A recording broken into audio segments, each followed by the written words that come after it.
નમસ્કાર કલમ યુદ્ધ સમાચારની સાથે હું છું આપની સાથે પાયલ બાંભણિયા। તો જોઈએ આજના મહત્વના સમાચારમાં। ભટર ખાતે અમરદીપ એપાર્ટમેન્ટની લિફ્ટમાં 14 વર્ષીય તરુણનું માથું ફસાઈ જતા મોત નીપજ્યું। મહિના પહેલા જ તરુણ વતનથી સુરત ફરવા માટે આવ્યો હતો।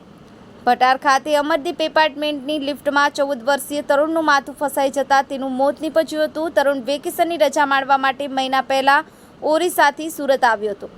નવી સિવિલ હોસ્પિટલ પાસેથી મળતી માહિતી મુજબ મૂળ ઓરિસ્સા ગંજામનો વતની અને હાલ વેડ રોડ ખાતે રહેમતનગરમાં રહેતા રામચંદ્ર સાહુ સંચા ખાતામાં નોકરી કરી વતન ખાતે રહેતા પરિવારનું ગુજરાન ચલાવે છે। રામચંદ્ર સાહુના સંતાન પૈકી રાકેશ 14 વર્ષ વતનમાં ધોરણ 7માં અભ્યાસ કરતો હતો। મહિના પહેલા તે વેકેશનની રજા માણવા માટે વતનથી સુરત પિતા પાસે આવ્યો હતો।